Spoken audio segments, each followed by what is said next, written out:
Hanse, I'm Kristen Achkate. Welcome to APTN National News. Thank you for joining us. Prime Minister Mark Carney unveiled his first cabinet on Tuesday as all were sworn in by Governor General Mary Simon at Ottawa's Rideau Hall. It is a two-tiered cabinet of 28 ministers and 10 secretaries of state. 2 Indigenous MPs have been appointed to cabinet and another as a Secretary of State, and all 3 are newly elected within the Liberal government. APTN's Fraser Needham has more. The new cabinet contains a number of new faces. This includes Northern Quebec MP Mandy Galmasti, who takes over at Indigenous Services Canada. Galmasti is the former head of the Grand Council of the Crees and the first Indigenous person to oversee ISC. Northern Manitoba MP Rebecca Chartrand has been appointed to Northern Affairs. Chartrand identifies as Anishinaabe, Innu, Dakota, and Métis. Northern Saskatchewan MP Buckley Boulanger, who is Métis, is the Secretary of State for Rural Development. In a press conference at Rideau Hall after announcing the new cabinet, Carney said his team will govern for all, regardless of who Canadians cast a ballot for in the recent election. So whether you voted for this government or not, we are in your service, in the service of building a stronger, more united Canada.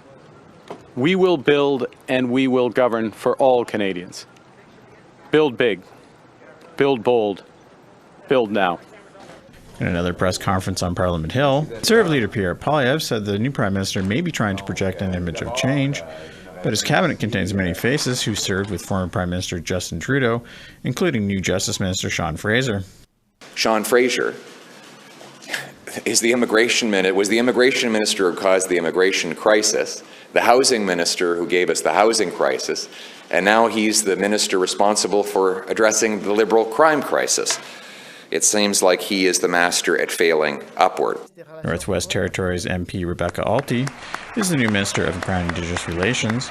Her predecessor, Gary Anasandagri, moves from that portfolio to public safety, and Patty Haidu goes from ISC to Jobs and Families.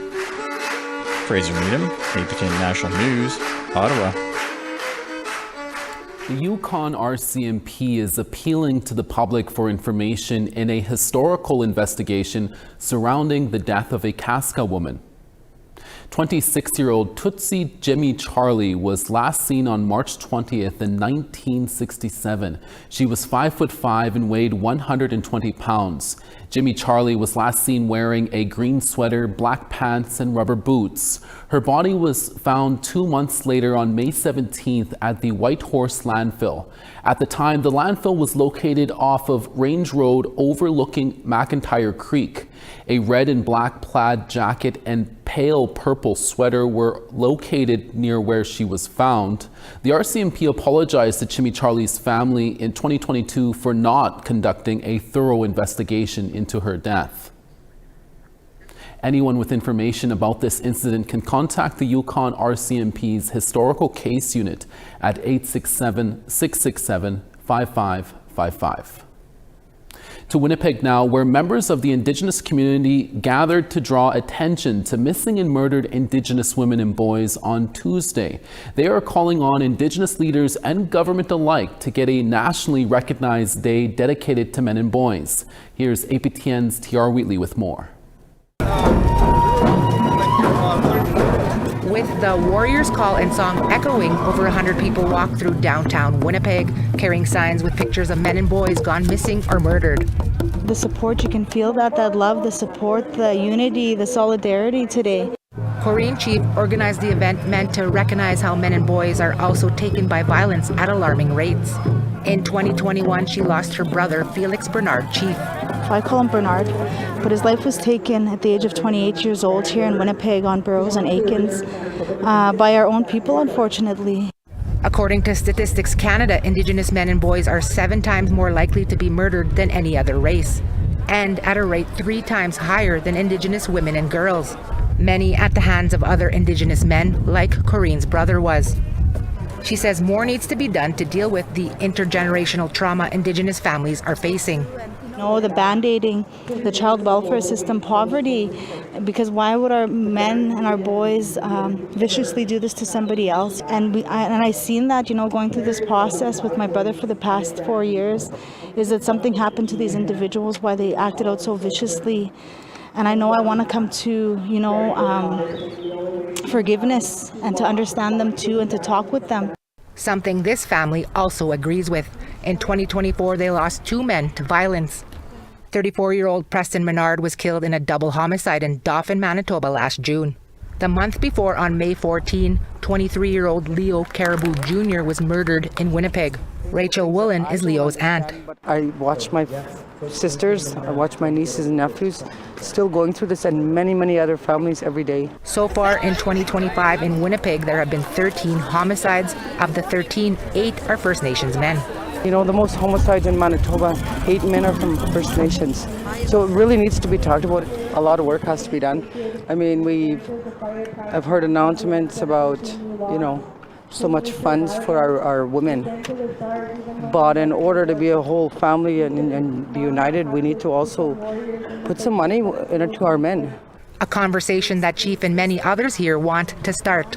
My brother was tragically taken, but is turning things around to outlet in a good, healthy way and to bring this awareness and to call out our leadership. With a goal to get government on board to push to make May 13 a nationally recognized day for Indigenous men and boys. T.R. Wheatley, APTN National News, Winnipeg. Premier Wab Kinew of Manitoba says the hunters involved in a recent slaughter of more than a dozen caribou carrying unborn calves have no right to hunt in the province and will be pursued and held accountable. The RCMP and Manitoba conservation officers are investigating the incident that happened in the Newellton Provincial Park near the border with Nunavut.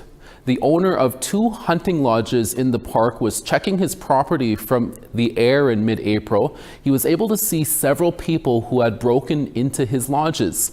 More than a dozen caribou carcasses could also be seen, most of them females who were still carrying calves. The lodge owner says this is a significant waste of food, and whoever broke into his property used furniture for firewood. According to the Manitoba Wildlife Federation, these caribou were most likely part of the Kaminuuriak herd. This herd has declined from almost 500,000 in 1994 to just 253,000 in 2022.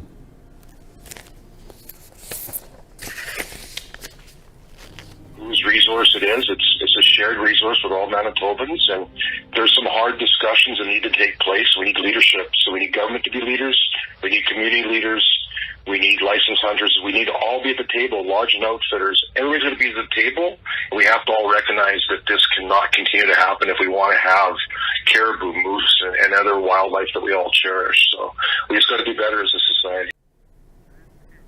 In a statement to APTN News, Manitoba Premier Wab Kinew said, "I have spoken to people directly who live in this part of the province and who live off the land, so let me say this unequivocally.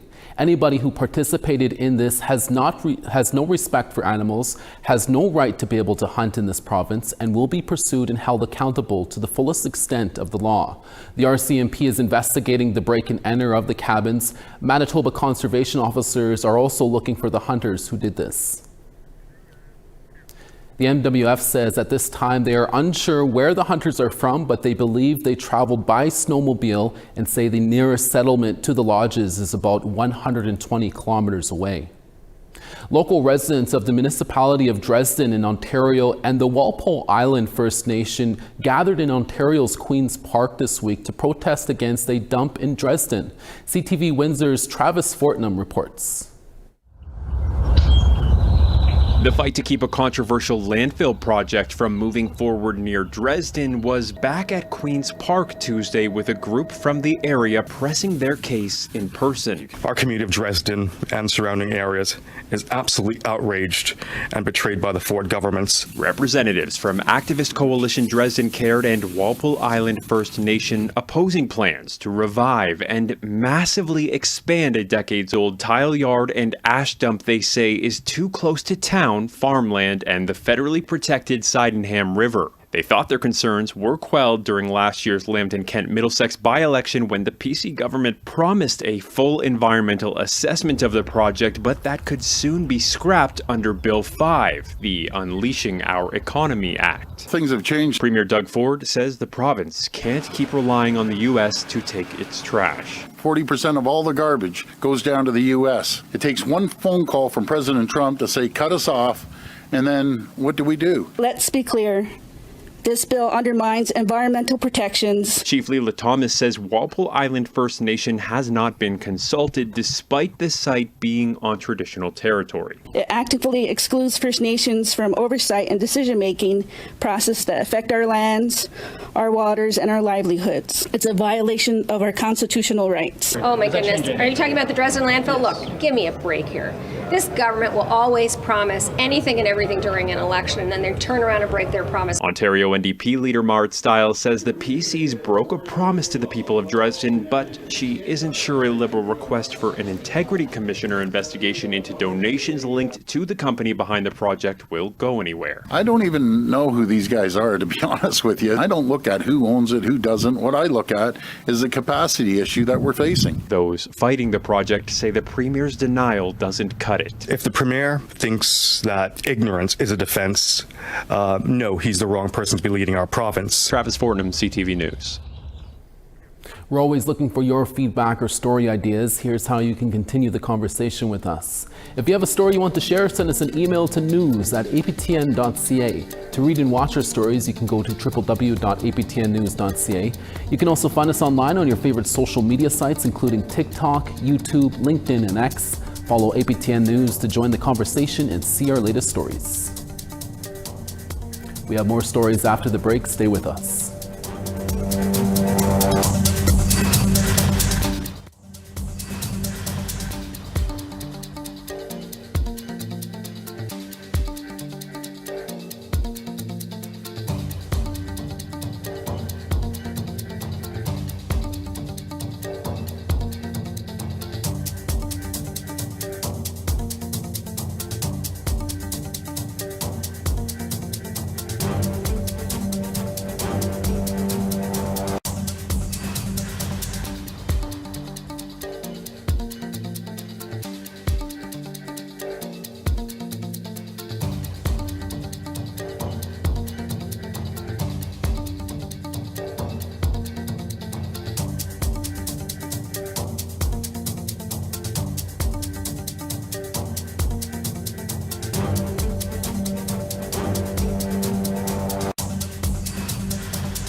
Welcome back. An under-15 female hockey team from Nain, Labrador recently traveled to Montreal to meet their hockey heroes and watch a professional women's hockey league playoff game between the Montreal Victor and the Ottawa Charge. APTN's Angel Moore has that story. I think since we walked in, I've had the smile on my face the whole time. Peyton Vicker is talking about meeting her hockey heroes.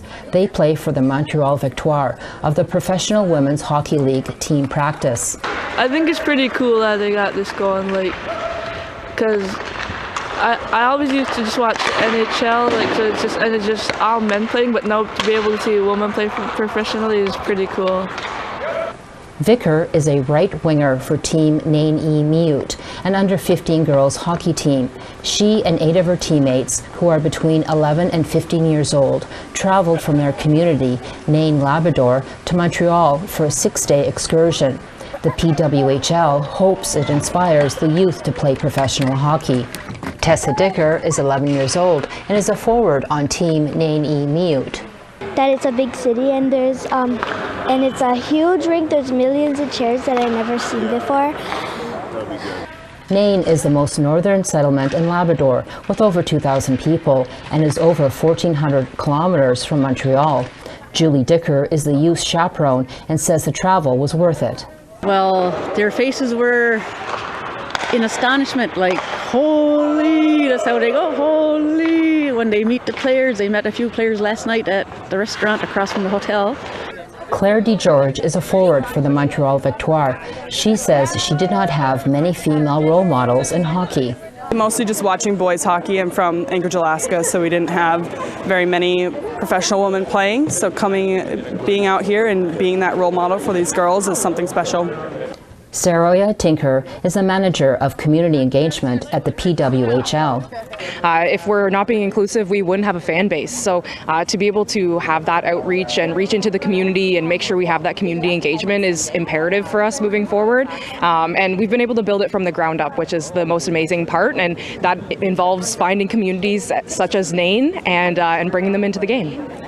The girls were treated to front row seats at the first round of the playoffs against the Ottawa Charge.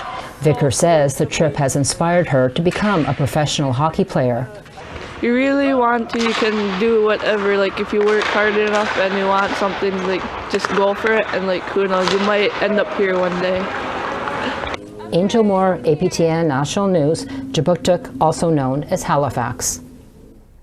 It's that time of year when we look for new adventures and experiences after hibernating in our homes throughout the long winter. As many folks are choosing to stay on this side of the border during the tariff war initiated by U.S. President Donald Trump, Indigenous-owned tourism businesses are waiting to give you an experience like no other. Our Sav Jonesa brings us this story. Ashley Smith is getting her Indigenous tourism business ready for the summer.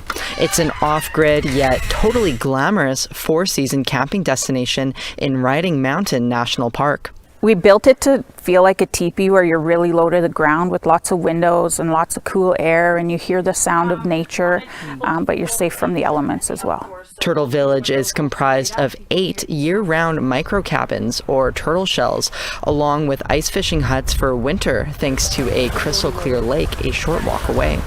We did create it with a Murphy bed so that you could lift this up in rainy days, or if you just want to come and hang out. She says it's going to be a busy year. More and more people are choosing to stay away from the United States amidst President Donald Trump's tariff war on Canada. We've been going off and discovering the world, but I think we're in an era and a time that we just need to go in our own backyard, and we're going to see how great and beautiful of a country we have. Over in Winnipeg, we went to the Wyndham Garden Winnipeg Airport Hotel on Long Plain First Nations Urban Reserve to speak with Indigenous Tourism Manitoba CEO Holly Kershane. She says the Indigenous tourism sector is growing rapidly in Manitoba. We know that travelers, whether they be international travelers or domestic travelers, they're looking for those authentic Indigenous stories and those experiences. With more than 170 Indigenous tourist experiences to choose from throughout the province, Kershane says supporting them during your staycations also means contributing to reconciliation. A lot of these businesses and experiences are telling their story about being an Indigenous person, where they come from, the history of, you know, their community and their family. So when you visit these experiences and you hear these stories, you're actually learning about Indigenous people and history. As for generational connections to the land, Smith says her ancestor was one of the first to create winter lodging in Riding Mountain National Park more than 200 years ago. Now, she's here continuing the legacy with her family of 5.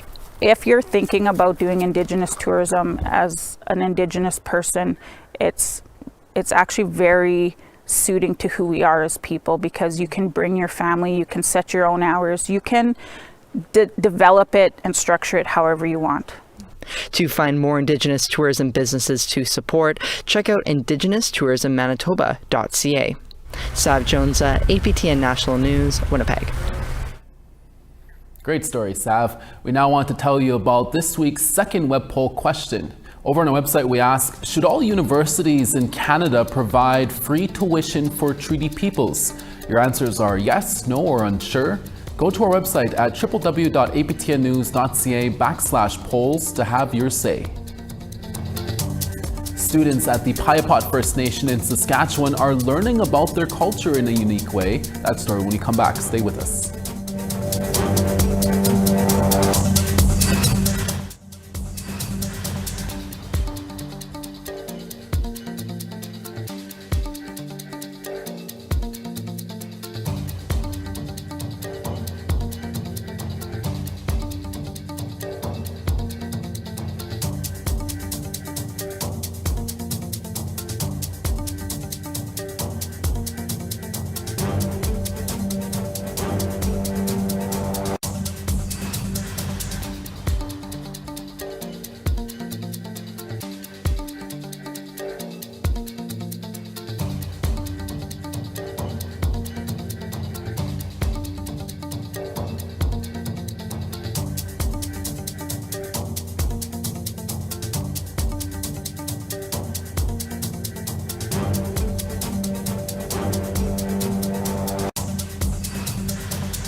On the east, St. John 7, Halifax sunny and 15. The Grand River 11, Happy Valley Goose Bay 13. Saguenay 9, Quebec City 22. 18 in London, Toronto 19. Sudbury 16, Sioux Lookout 24 and partly cloudy. Norway House 4, The Paw 3. 11 in Gimli, Princess Harbor 8. 7 in Yorkton, Regina 8. Stony Rapids rain in 2, Buffalo Narrows 13. Showers in Peace River at 13, Fort McMurray rain in 19. 17 in Calgary with rain, Red Deer 18 in rain. 15 Tofino in Rain, Campbell River 17. 10 in Sandspit Smithers 17. 12 in Whitehorse, Watson Lake 12. 7 in Watee, Norman Wells 2. Sax Harbor -5, Polituck -8. Harvey at -1, Whale Cove -4. And -8 in Arctic Bay, Aglulik -10, and Sun. Thanks for staying with us. Now to tell you about a school in Saskatchewan. A major part of Chief Pipot School's philosophy is to offer a style of education to develop a student cultural identity. One of the ways the school is achieving this is through the arts program with song and dance, acting and performing. After some presentation, all the grade levels explored what they are learning by giving a special performance to family and friends. CTV's Mick Favo reports. The horse dance is meant to honor the animal and its importance to the Pipot community. It's one of the forms of expression these students are performing at the nation's 7th annual Arts and Language Festival. The event has been a big project for the Chief Pipot School, creating presentations to show who they are and where they're from. All of our students, all of our teachers, they incorporate it into everything in their classrooms, whether that's science, social studies, English, arts, of course, and we learn about those things for many months before we actually get to our performance pieces.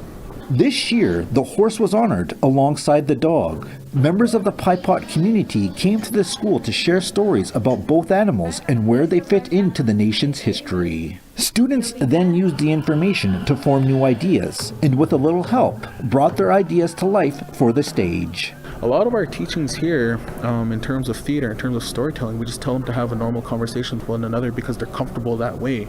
And when they're on stage, they do the same thing as if they were just walking down the grid road. The arts are a major part of the curriculum taught at Chief Pipot School. Many cultural teachings and knowledge overlaps in the arts, and teachers at the school find the arts as a key component to exploring Indigenous identity. Our stories, our histories, our ceremonies, our languages, they are all passed down through our art forms, whether that is our beadwork, whether that's our songs, our dances, they carry those stories. And that's the same thing here. All of these performances, all of the art pieces that are in the school, they tell stories. The festival has steadily grown over the years. It's now one of the biggest events of the school year. During the 2-day festival, students performed for more than 450 people. And that's your daytime newscast for this Wednesday. We're back again for your evening newscast with more stories. Please join us then. From all of us at APTN National News, hi miigwech, masicho, kwana. Thank you for watching, and we'll see you again. Ekse.